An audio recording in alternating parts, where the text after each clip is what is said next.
Welcome back, dear soul family. I recently adopted a practice of just feeding the bird around my neighborhood. They are just flying around here randomly and sometimes just come into my front yard garden to just pick on the seeds that is available from my flowering plants. Usually my garden is taken care by my mother who loves to do her gardening and management of her succulent plants. So what happened is that since last year, right, after coming back from my Chiang Mai trip in Thailand, there's a new pattern that's developing within me is to feed the neighborhood birds. We usually have sparrow, zebra dove, and spotted dove. It seems like we can't really attract any rock pigeon. It's probably because the feed we are giving them is too small, not too large. As in, we are giving them millets because we do try to give them rice and they do not like it, but they do love a lot of millets. So every day we usually give them 2 to 3 small cup of millet, put it in a line for them to just peck on it, and they seems to be very happy.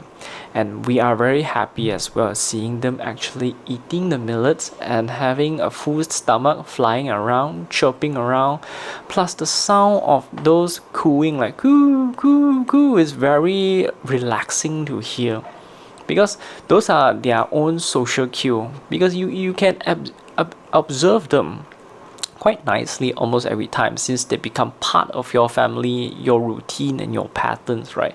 You can see them cooing each other as a way of salutation, saying hello. Sometimes they are actually trying to find a partner and a mate by doing the cooing. So you can see all kind of funny bird interactions happening on the sparrow, on the zebra dove and on the spotted dove. And if we look at the sizes, right, we got the small, medium, large size of the bird.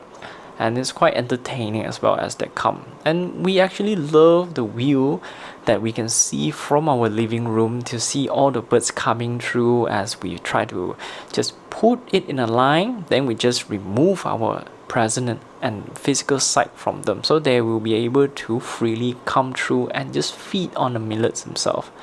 We usually buy like 20 kilogram of millet, which come in a very big bag, right?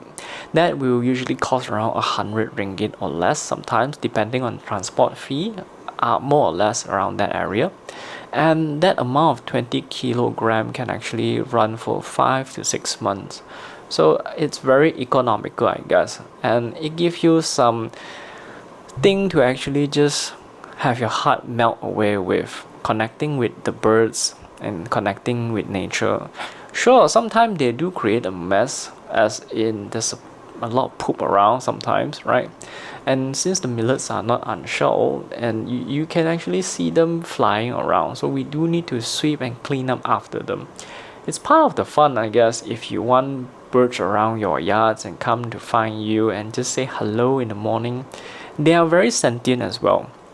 If you miss their feeding time, right, they will actually try to reach into our house, as in they will fly into our house to actually tell us that, hey, you're missing something, our feet are not outside in the yard, do you mind to actually give us some feed? So they will actually remind us by flying into the house. They are not shy to actually get their feed. So that's the fun part of having birds around as well. I hope that brings you some magic in your life as I recall what I'm doing with my family and with my parents, with basically who's living within this household, right? Last time we do something similar. It's feeding the cats in the back alley of our house, but that's another story for another time. Now we are doing the birds, as the cat went away in our back alley. There are no more already. So I'll see you next time in this vlog. Bye bye.